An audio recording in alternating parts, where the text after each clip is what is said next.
heart-shaped pancakes out of these cute little silver dollar pancakes from Trader Joe's.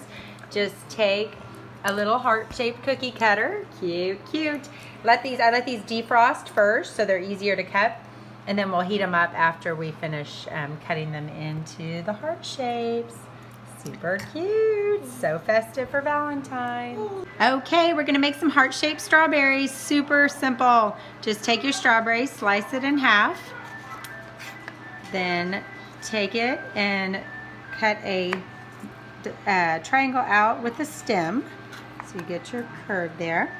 And then just shape it into the heart shape. Kind of cut it, round it just a little.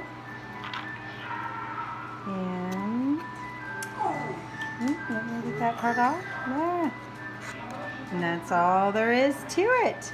So do this one too. Cutest Cupid's Pancake Kabobs. So easy. You just need a stick.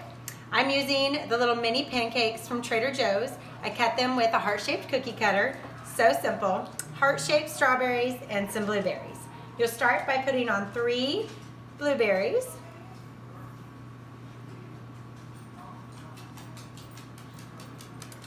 And then you'll do 2 of the pancakes.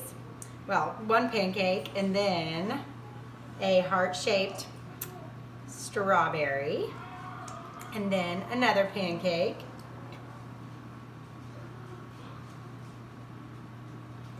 And then you'll finish it off with 3 more blueberries.